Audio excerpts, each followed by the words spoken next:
صراط الذين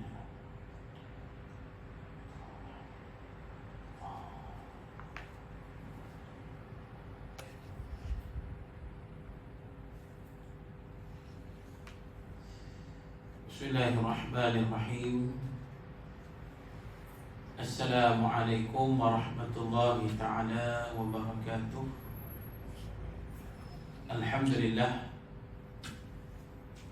Alhamdulillahilladzi nazzala al-furqan ala 'abdihi liyakuna lil 'alamin nadhira.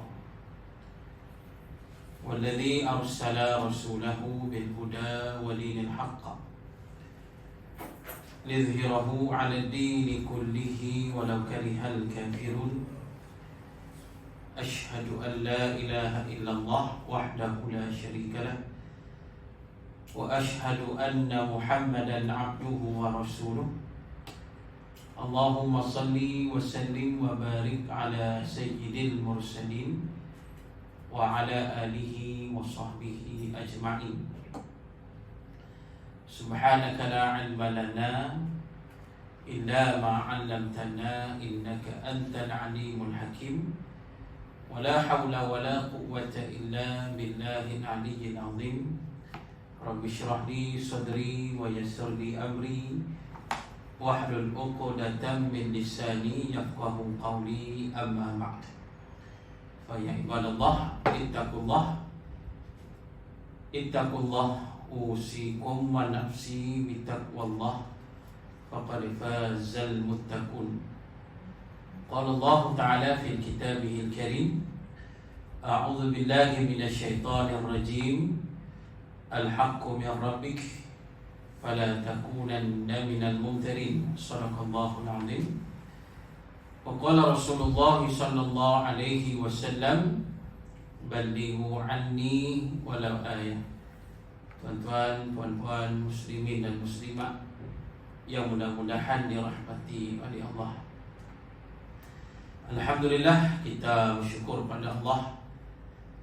InsyaAllah pada petang ini kita sambung pengajian kita yang berdasarkan kitab Tazkirah dan Taujihat Surah Al-Anfal, pengajaran dan tauladan dari semasa dan selepas peperangan Badar. Jadi insyaAllah hari ini kita masuk pada Tazkirah dan Taujihat ayat yang ke-24 hinggalah ayat yang ke-25, muka surat 51. Firman Allah, a'udzu billahi minasyaitonir rajim. Ya ayyuhalladzina amanu istajibu lillahi walir rasul idza da'akum lima yuhyikum wa'lamu annallaha yahulu bainal mar'i wa qalbihi wa annahu ilaihi tuhsyarun. Wattaqu fitnatan la tusibanna alladhina zalamu minkum khassah wa'lamu annallaha syadidul 'iqab. Maksudnya, wahai orang yang beriman, sambutlah seruan Allah dan seruan Rasulnya apabila dia menyeru kamu kepada perkara yang menjadikan kamu hidup sempurna. Ketahuilah bahawa sesungguhnya Allah berkuasa mengubah atau menyikat seseorang itu dengan pekerjaan hatinya. Dan sesungguhnya kamu akan dihimpunkan di hadapan Allah. Dan takutlah kamu fitnah yang bencananya bukan sahaja akan menimpa orang yang zalim dalam kalangan kamu sahaja, tetapi ia akan menimpa semua manusia. Ketahuilah bahawa Allah maha berat azab siksanya. Surah Al-Anfal ayat 24 hinggalah ayat yang ke-25. Baik, penjelasan. Islam datang membawa kebaikan kepada masyarakat kerana ia merupakan agama rahmat. Dengan kedatangan Islam, masyarakat Arab jahiliyah yang hidup berpegang dengan nilai yang songsang berjaya diubah dalam masa 23 tahun. Baik. Jadi muslimin dan muslimat, bila kita melihat, kita baca kitab-kitab sirah, kitab-kitab sirah Nabi SAW, jadi ada beberapa kitab sirah sebelum mereka menghuraikan tentang sejarah Nabi SAW, mereka para alim ulama ni akan menghuraikan tentang keadaan dunia sebelum kerasulan ataupun sebelum kedatangan Islam, sebelum kedatangan Rasul sallallahu alaihi wasallam. Jadi disebut dalam kitab-kitab sirah, pada masa itu dunia dalam keadaan yang huru-hara dan rosak, kerana sepanjang itu tidak ada Nabi dan Rasul. Kita kena ingat Nabi yang terakhir sebelum Nabi Muhammad sallallahu alaihi wasallam ialah Nabi Isa alaihi salam. Maka jarak di antara Nabi Isa alaihi salam dengan Nabi Muhammad sallallahu alaihi wasallam lebih daripada 500 tahun. Dan sepanjang jarak itu dikenali dengan Az-Zamanul Fatrah. Az-Zamanul Fatrah maksudnya apa? Zaman yang kosong. Kosong kenapa? Kerana tidak ada Nabi dan Rasul yang diutuskan oleh Allah Subhanahu wa ta'ala. Jadi oleh kerana sepanjang itu tidak ada Nabi dan Rasul, maka adalah manusia yang berpegang pada agama yang benar, agama yang datang daripada Allah, yang dibawa oleh Nabi Isa. Tetapi kebanyakan manusia di dunia pada masa itu telah rosak, binasa. Yang dimasukkan rosak ni kira akidahnya rosak, pegangan agama yang tak betul. Dan bila disebut dalam kitab sirah, di antaranya bila kita lihat pada dunia pada masa itu, antaranya kerajaan Parsi. Parsi merupakan kerajaan yang terbesar pada masa itu, yang menguasai yang agak besar lah dalam dunia ni. Tapi Parsi walaupun dia besar, walaupun dia hebat, tetapi mereka berpegang pada ajaran yang sesat. Maknanya agama mereka ni jauh terpesong daripada agama yang benar. Sampai mereka ni ialah ada yang majusi, menyembah api, dan ada juga di antara mereka yang berpegang pada agama yang dipanggil dengan agama Mazdak, satu agama yang sesat sangat, dan agama yang sangat sesat, yang sangat terpesong dan sebagainya, banyak. Jadi memang pada masa itu huru-hara lah kehidupan manusia. Kemudian ada juga kerajaan lain, antaranya yang besar juga ialah kerajaan Rom. Rom pula satu kerajaan yang suka mencetuskan peperangan, kerana dia nak menjajah, dia nak besarkan penjajahan dia, maka dia suka mencetuskan peperangan. Dan sejarah juga menyatakan pada masa itu kerajaan Rom ni menindas rakyat. Jadi maknanya memang huru-hara lah juga. Dan selain daripada itu ada kerajaan Yunani, kerajaan Hindi dan sebagainya. Dan pada waktu yang sama, di situ adalah tanah Arab. Tanah Arab pada masa itu satu tempat yang tidak disukai oleh kerajaan-kerajaan besar yang disebut tadi. Mana kerajaan-kerajaan besar ni tak berminat pun pada tanah Arab, tak berminat. Dan mereka dekat luar sana berperang, nak menjajah sana sini. Tapi bila sampai ke tanah Arab, mereka tak berminat. Pasal apa? Pasal tanah Arab ni satu tanah yang tandus pada masa itu. Dan pula pada waktu yang sama, masyarakat mereka ni kira masyarakat yang rosak juga. Mana masyarakat jahiliah.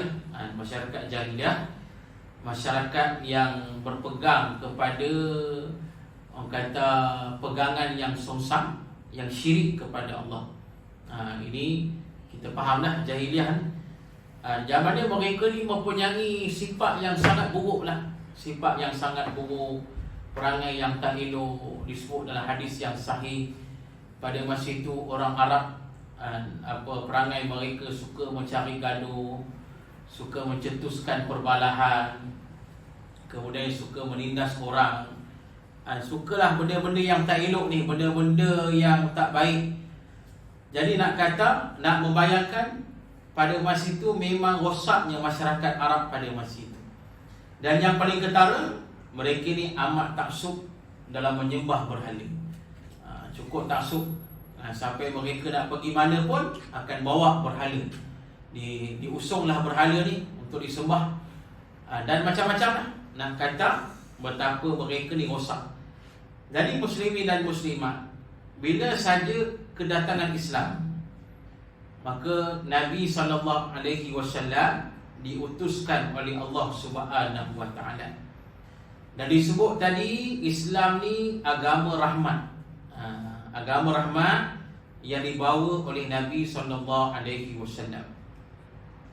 Bila saja Nabi menyampaikan Islam pada masyarakat Arab, yang pada masa itu mereka ni golongan yang jahiliah, yang berpegang kepada nilai yang songsang. Tetapi akhirnya Nabi SAW berjaya mengubah mereka. Ini kejayaan besar Nabi Muhammad SAW. Nabi berjaya mengubah manusia, yang mana asal manusia ni merupakan manusia-manusia yang tidak bertamadun, yang merupakan manusia yang amat buruk perangai, yang amat buruk akhlak, yang merupakan manusia yang kuat syirik, yang menyembah berhala. Tetapi akhirnya Nabi berjaya mengubah mereka. Pasal inilah yang kata mukjizat Nabi. Dan pada waktu yang sama nak menunjukkan Islam yang dibawa oleh Nabi SAW merupakan rahmat daripada Allah, merupakan rahmat dan hidayah, petunjuk daripada Allah Subhanahu Wa Taala. Jadi kan itulah tuan-tuan muslimin dan muslimat, bila kita baca Al-Quran dan surah-surah dan surah juzuk yang ke-30, banyak surah-surah ayat-ayat yang mana macam mana Allah terangkan, Allah membantu Nabi SAW, Allah meringankan beban Nabi. Sebab memang membebankan. Kita baca surah Al-Insyirah, Alam nashrah laka sadrak, ila akhir surah. Jadi pada surah ni Allah membayangkan, memanglah pada asalnya bila saja Nabi SAW menyebarkan Islam, ini satu benda yang cukup memberatkan Nabi SAW, membebankan Nabi. Bukan senang tuan-tuan. Nabi nak ubah ni mereka yang pada asal punya teruk, punya dahsyat perangai mereka, punya kuat syirik mereka, punya kuat sembah berhala. Maka Nabi nak ubah mereka bukannya senang. Dah Nabi bermula dari seorang ni, Nabi seorang ni. Jadi muslimin dan muslimat, jadi Allah sebut dalam surah itu, Allah menerangkan macam mana Allah ringankan beban Nabi SAW. Macam mana cara Allah ringankan beban Nabi? Dengan cara Allah turunkan kepada Nabi Al-Quran. Bila turun Al-Quran, maka Nabi sebarkan Quran itu, maka Quran itu menjadi petunjuk, bimbingan, hidayah daripada Allah, yang menyebabkan mereka yang rosak tadi mendapat hidayah dan akhirnya menerima Islam, masuk Islam, beriman pada Allah, dan akhirnya menjadi sahabat Nabi SAW.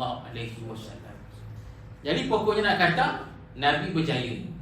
Itulah nak kata kehebatan Nabi SAW.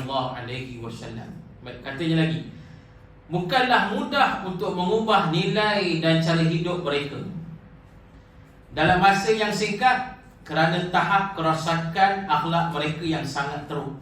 Jelas tu. Macam disebut tadi, bukan senang. Pasal mereka ni cukup teruk kerosakan mereka ni.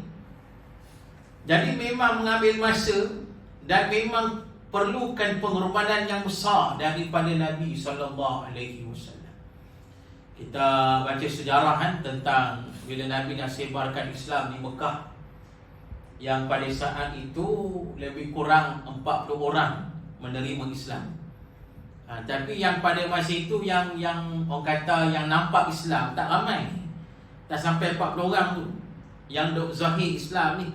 Di antaranya Abu Bakar yang menzahirkan Islam, dan termasuklah Bilal bin Rabah, termasuklah Abu Sumayyah, Ammar bin Yasir itu. Ini antara manusia-manusia yang awal masuk Islam, dan mereka tak sembunyikan keislaman mereka.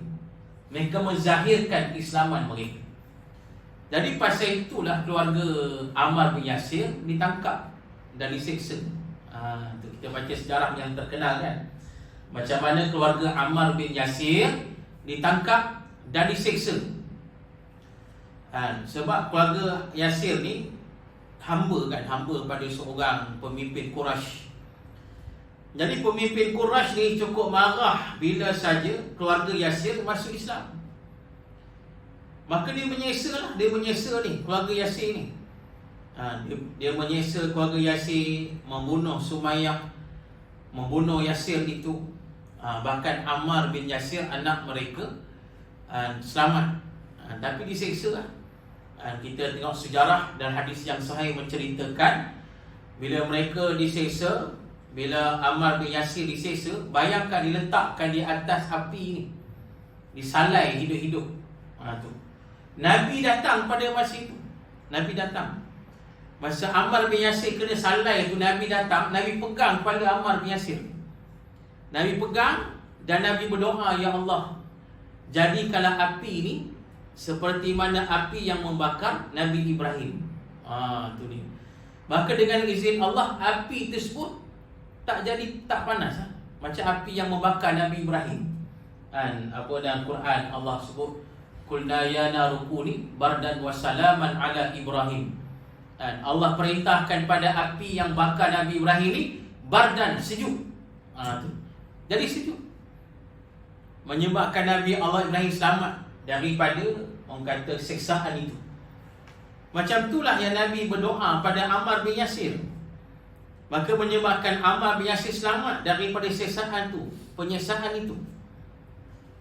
Jadi Ammar bin Yasir ni selamat. Sebab pada waktu yang sama Ammar bin Yasir ni dia terpaksa akur. Kononnya dia keluar daripada Islam. Tapi Nabi kata Ammar bin Yasir tetap beriman pada Allah. Pasal hatinya masih beriman, masih kuat iman dia. Dia kata begitu pasal apa? Pasal nak selamatkan diri, nak selamatkan iman. Maka tak salah kata Nabi SAW. Jadi maknanya itu nak katalah yang berlaku lah. Maknanya keadaan permulaan Islam pada masa itu cukup berat, cukup susah, cukup payah. Tapi nak kata akhir Nabi berjaya juga mengubah mereka. Baik. Kehebatan Islam dan kebijaksanaan Rasulullah SAW telah berjaya mengubah mereka kepada perubahan yang luar biasa. Sungguhlah Nabi berjaya ni dengan Islam yang dibawa oleh Nabi, dengan Quran yang Nabi sebarkan, dengan kehebatan Nabi. Nabi berjaya mengubah mereka, dikata sini, kepada perubahan yang luar biasa. Memang amat luar biasa lah. Sebab mereka pada asalnya manusia yang amat teruk sekali. Perangai mereka amat dahsyat, macam-macam kejahatan mereka buat dah. Tapi hebatlah Nabi, dan dengan izin Allah, Nabi berjaya mengubah mereka menjadi manusia yang cukup hebat. Yang pada asalnya mereka ni cukup jahat, mereka berubah menjadi manusia yang cukup baik. Bukan sekadar baik biasa ni, baik sampai ke tahap diredai oleh Allah. Baik sampai ke tahap, tuan-tuan, para muslimin dan muslimat, mereka tergolong dari kalangan siratal ladzina an'amta alaihim. Tu kita nak baca surah Al-Fatihah ni setiap hari. Paling kurang, tuan-tuan, muslimin dan muslimat, kita baca Al-Fatihah setiap hari sebanyak 17 kali sehari. Itu paling kurang kita baca. Itu salat 5 waktu, setiap hari baca Al-Fatihah sekurang-kurangnya 17 kali sehari. Jadi sebanyak 17 kali sehari kita minta pada Allah siratal ladzina an'amta alaihim, jalan yang Allah beri nikmat ke atas mereka. Mari kita nak ikut jalan mereka ni, jalan orang-orang yang hebat ni, jalan orang-orang yang mendapat nikmat iman, orang-orang yang dapat nikmat rahmat Allah ni. Kita nak ikut jalan mereka ni. Jadi ulama' duk tafsir, siapakah mereka ni?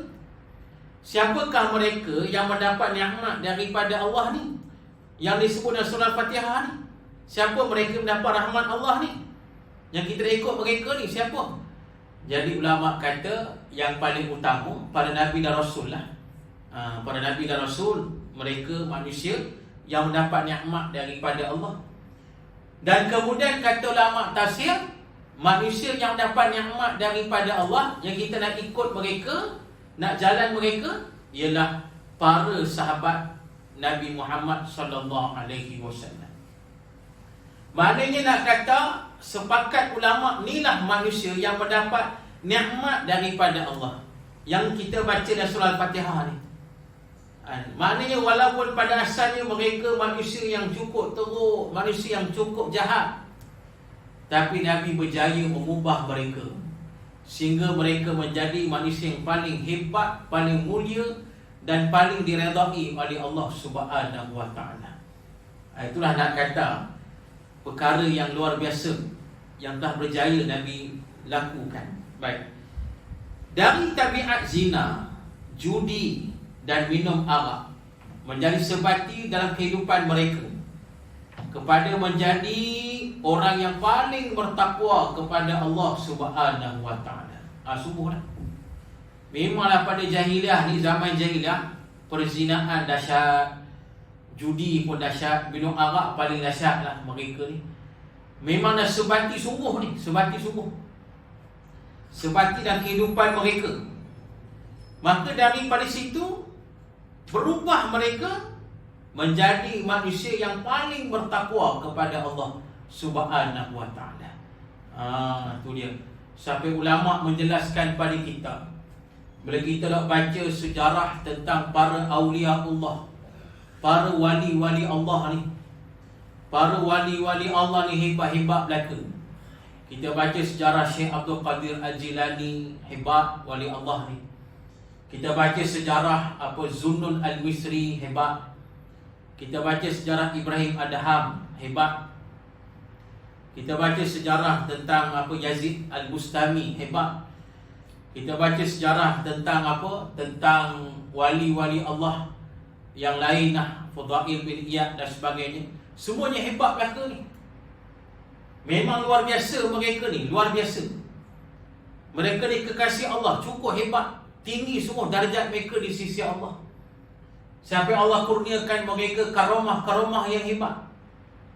Maka ulama' kata, sehebat mana pun mereka, semulia mana pun mereka, mereka tetap tidak setanding dengan kehebatan dan kemuliaan para sahabat Nabi Muhammad sallallahu alaihi wasallam. Itu muslimin dan muslimat. Walaupun kita baca cerita ni, wali-wali Allah ni hebat, mereka memang hebat. Luar biasa mereka ni. Hebat sungguh, sampai karamahnya cukup luar biasa lah. Tapi hebat tara mana pun kata ulama', mereka tetap tak sehebat dengan para sahabat Nabi Muhammad sallallahu alaihi wasallam. Nak kata para sahabat Nabi ni manusia paling bertakwa kepada Allah setelah para Nabi dan Rasul alaihi wassalatu wassalam. Katanya lagi, ini bukanlah suatu perubahan biasa, tetapi perubahan yang menjadikan mereka kuat berpegang dengan agama. Kerana Islam merupakan agama yang bertepatan dengan fitrah manusia. Tu dia, inilah Islam. Berubah mereka ni pasal Islam ni agama yang tepat dengan fitrah kita manusia. Memang manusia memerlukan Islam. Siapa saja memerlukan Islam. Tu muslimin dan muslimat yang dirahmati oleh Allah. Sebab tu kita nak baca cerita orang-orang yang baru menerima Islam, yang masuk Islam, mu'alaf sebagainya, yang ikhlas sungguh lah. Bila mereka masuk Islam ni, mereka nak cerita yang sama lah. Cerita pasal rasa seronoknya, tenangnya hati. Dan bila mereka dah masuk tu, mereka bersungguh pula lebih hebat daripada kita. Itu dari segi beramal mereka, dari segi ibadat mereka, dari segi dakwah mereka lebih hebat daripada kita. Pasal mereka dah bertemu dengan agama yang benar, yang benar-benar tepat dengan fitrah mereka. Itu dia. Jadi menyebabkan mereka pegang teguh kepada Islam itu. Ini muslimin dan muslimat yang dirahmati oleh Allah. Baik, Islam merupakan agama yang mudah, tetapi ia mempunyai suatu tanggungjawab yang perlu dilakukan oleh manusia. Kena ingat situ. Dia kata Islam ni agama yang mudah. Tapi macam mana sekalipun ada tanggungjawab yang perlu kita lakukan. Maknanya bukan nak buat mudah-mudah lah. Islam memang mudah, tapi bukan nak mudah-mudah macam tu saja. Yang dikatakan sini tanggungjawab kita ni, pasal kita sebagai orang Islam mukallaf, kita kena melaksanakan perintah-perintah Allah. Bukankah Allah jadikan kita ni untuk mengabdikan diri kita kepada Allah Subhanahu wa taala. Jadilah tugasan kita, tanggungjawab kita melaksanakan orang kata perintah Allah. Bila saja Allah nak jadikan Nabi Adam, Allah kata pasal apa? Pasal nak jadikan khalifah di atas dunia ni.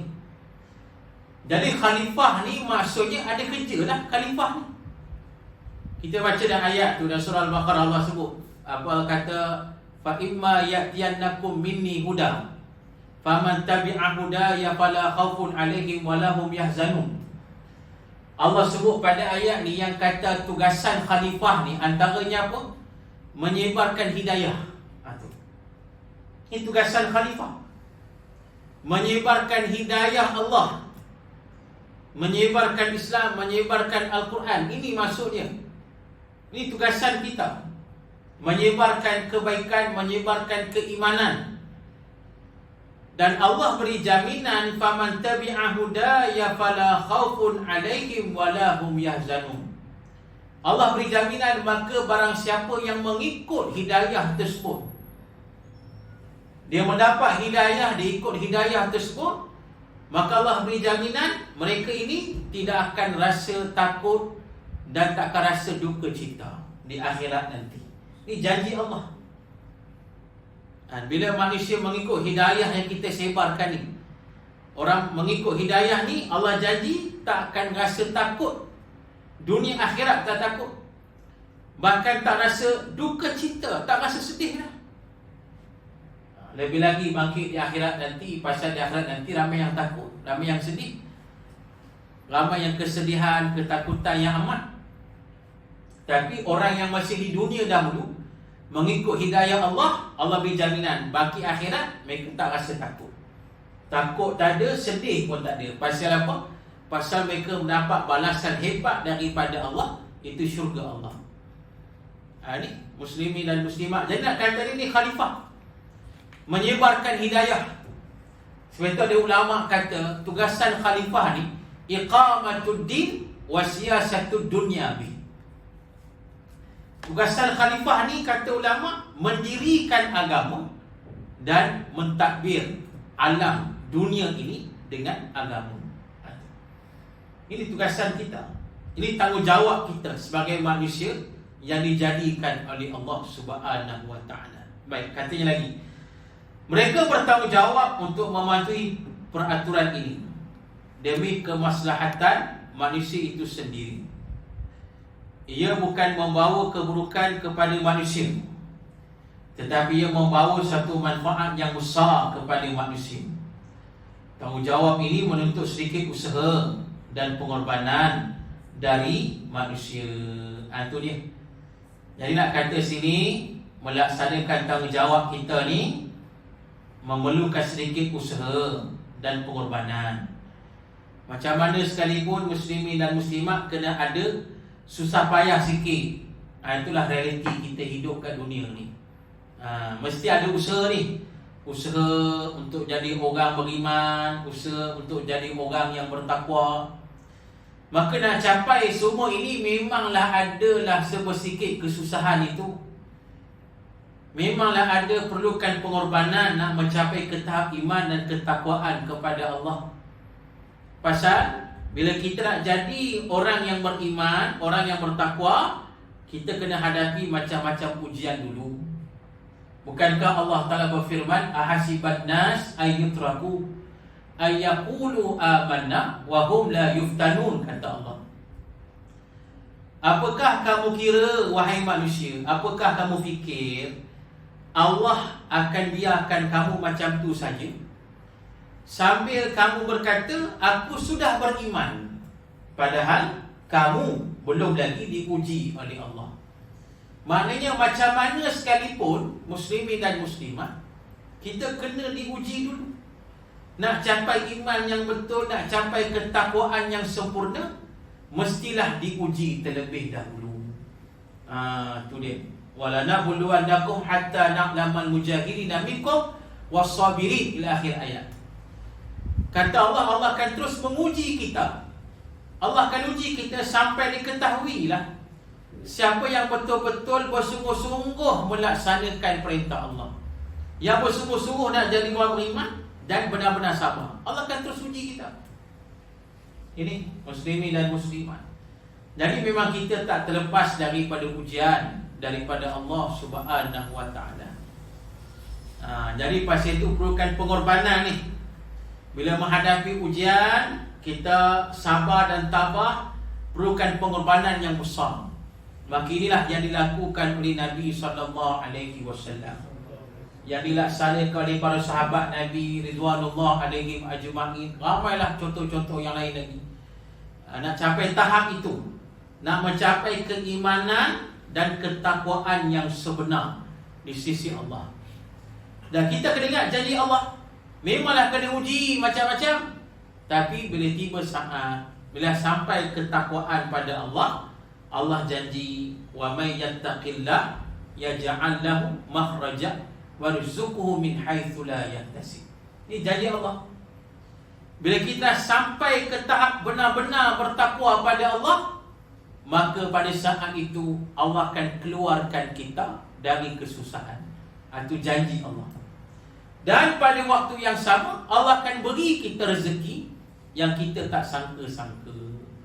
Ini janji Allah bagi mereka yang dah capai ke tahap benar-benar bertakwa kepada Allah Subhanahu wa taala. Baik, katanya lagi, biarpun ada sedikit cabaran dan kepayahan dalam melaksanakan tanggungjawab ini, tetapi manfaat dari pelaksanaannya itu lebih banyak berbanding mengabaikannya. Mungkin ada yang merasa sukar untuk melaksanakan tanggungjawab beragama ini, tetapi hidup tanpa tanggungjawab menjadikan kehidupan ini hambar dan tanpa hala tuju. Jelas muslimin dan muslimat, kalau kita hidup tidak ada tanggungjawab, hambar dia kata, tak ada hala tuju lah.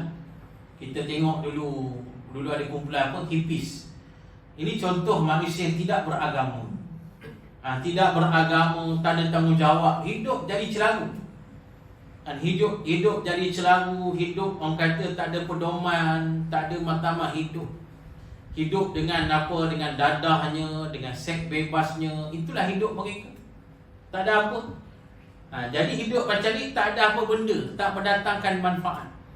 Jadi pasal itu bila kita hidup dengan bertanggungjawab beragama ni, maka barulah hidup kita ada matlamat. Hidup kita ni ada hala tuju. Yang paling penting, kita nak keredaan Allah, dan akhirnya menyelamatkan kita di akhirat dengan dimasukkan kita ke syurga Allah, insya-Allah. Jadi tuan-tuan muslimin dan muslimat jadi rahmati oleh Allah, insya-Allah cukuplah sekali itu.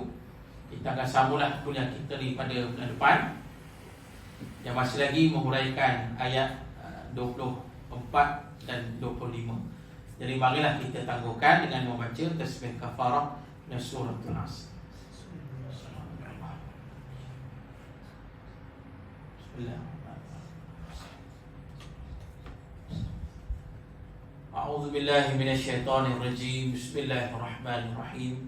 الحمد لله رب العالمين، والصلاة والسلام على أشرف الأنبياء والمرسلين وعلى آله وصحبه أجمعين. رضينا بالله ربا وبالإسلام دينا وبمحمد نبيا ورسولا. اللهم أغننا بالعلم وزينا بالحلم وأكرمنا بالتقوى وجملنا بالعافية يا أرحم الراحمين. اللهم إنا نسألك علما نافعا ورزقا طيبا وعملا متقبلا والحمد لله رب العالمين. سيروا على بركة الله. السلام عليكم ورحمة الله تعالى وبركاته.